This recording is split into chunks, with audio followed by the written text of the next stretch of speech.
Alright, welcome back. Today we're gonna do our intro to C# coding in Unigine.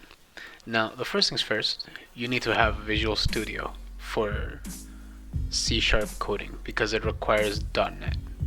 If we just go to configure project, I'll tell you .NET 5 C#. So when you have Visual Studio Community installed, you gotta press the modify button. Once you do, you have the ability to download each one of them. Now, I have a few of them downloaded from in here and a few from this. This is for the C++ and this is for the C# one. Installing the whole thing is just too heavy. So if you go into individual components and just get the .NET 5.0 runtime, which I have, and the 3.1 LTS, should be more than enough to download it all. And I believe it was also the .NET SDK. So it was the 5.0 runtime, 3.1 runtime, and the .NET 5 SDK, and let it install and do its good stuff. So once it's done, we have the ability to code in Unigine. So I'm just gonna open. And once it's open, I'm just gonna, I was testing around with it. I just made you know what? Maybe I should do it from the beginning. Just right click. This is the old project which had that. So just right click, create a new world. I'll just call it test world, just like before. And now we're here. Let me just zoom in. And just go into, let's say, a node dummy, which is basically an empty point in space, right here.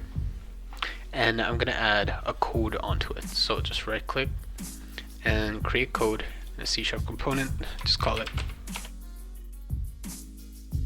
And then we just press plus over here, add a new component or property, and just click and drag it there, and it's done. It's almost similar to Unity. If anything, they both think the same way, which is not bad. Meaning, if you want to do it in Unity or Unigine, you have the same ability, except there's a few differences. So these things are not called game objects in Unigine. They're called nodes, as by the name, node dummy. So let me just create another node dummy around, I don't know, around here. I'm just gonna make this a child, and then just create another one somewhere random, and I'm gonna make it outside. Alright, now to write code. Let's write int x and then write public int y. So just by writing anything that's in private, we won't have the ability to access it into the main editor, but anything public is easily accessible in the code script. Now remember the object before. Let's say we wanted to do something with it. We'll just do a public node other object, and then we click here, wait for it to re-import, and now it has an option to drop a world node here. And then the object that was like not a child, let's just drop it there, and now we have this object referenced in by this code. What we're gonna do now is, let's say we'll get the names of these objects. I wanted to display it on a debugger while I'm working on it. Most of the time you're going to be working with debuggers, so let's just start with those. So let's do unigine.console. That would be the Unigine's console inside the game. And then we're going to write on screen, meaning if we want to keep it on screen. God damn it. True. So now it's going to be on screen when we start this code. And since this code is what do we call it? Enabled, the moment we start the game, it's going to already happen. Now how do you access this? You access it through log. We have log error, we have error line, we have warning line, and we have message and message line. We're just going to do a message, and we're going to add the two quotation marks, and we're going to write name of first node just do a plus sign, and then we're gonna use the main object itself, which is node dummy. Now how do we even get this name? We do node with a small letter. So the big letter is a class, but the small letter is the object itself. So in our case, it would be the thing that it's attached to. Node dot name. And now we have the name. Now let's say we wanted to add,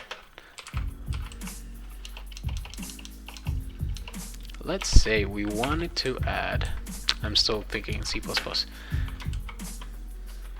/n does a new line.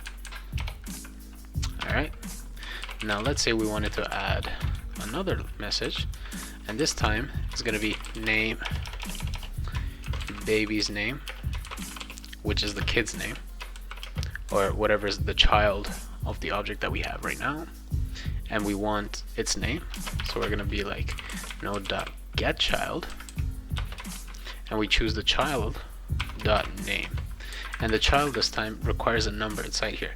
The number would be the position. This is the first position, so it's going to be 0 dot name, and then let's say we wanted this, it's going to be name of the node that we captured. It's going to be the name of copy, control V, paste, other object dot name, save, and I'm going to run it, and it's going to run it, and we got the name of them all. Ah yes, we didn't add the end. No. There we go. And now we have the names of the object. Now let's say we wanted to add little points or dots on them to show them in space while we're working, because when we press play, we won't see it. Now what do we need? We need something called a visualizer. So as we're in game, we don't see it. If you press the tilde key, you get to open this. So now we have everything's working, but we can't see the nodes itself. Just pressing escape releases your mouse from the game. We just press X, and now we're here. We're gonna have to render every frame something that loads it, and that's called a visualizer.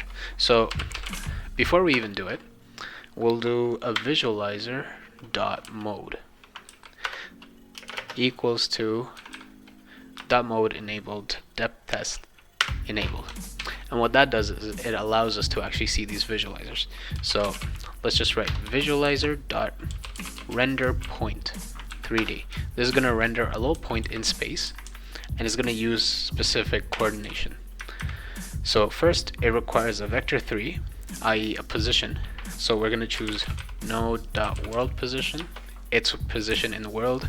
The float is going to be 0.1 f, that's its size, and then vector for color. So for color, we actually have an easy way. We could just do either new vector 4 and then choose the color number, or just press VEC4 dot and then choose the color, whatever you like. I'll just choose red, makes it easier. I'm gonna press the semicolon, hold shift, press up, and then control C, and then just copy paste it a few times. Too many spaces. Alright, and now I have it again, but this time I'm gonna just change this, change it here, and then change this, change it here. So now all these points, or all the positions that they hold, will have a point drawn onto them. And now we can move around and we see that they all have points. We can change the color just to show them, but right now we got points. The other visualizer, you'll notice, would be a line between them. So visualizer, let's just do it, render line 3D, always 3D, because we're not working in 2D right now. So now it's going to ask, if I just press commas, a vector beginning and a vector ending. So let's just do node.world position, and then we do other object.world position, and then it's going to ask for a color. So I'll just choose vector point, and we'll just choose black. Alright, and now we have a line that connects the other object and the node. And if we see it, it's right here. Beautiful. And we still have that working. And yeah, we got this. So that's the basics of coding inside C#. It's not too hard, but it's not too easy and all that. Now, writing this and writing this line over and over again in every code is going to be exhausting. So what I did, or what works, is we don't have to write it here. We can go into the source and go to world logic and just copy and paste them and override bool init. Inside it, just copy and paste it. So now every time the world loads, it's gonna be enabled and it's gonna be shown every time. So I have that enabled, and now if we just press play, it'll do the exact same thing. So yeah, that's the basics of C# coding. Next episode, probably gonna do a few more coding things. Probably gonna even do a physics-based controller. Maybe I'll start with a physics-based controller. That'll be easier. Until next time, see ya.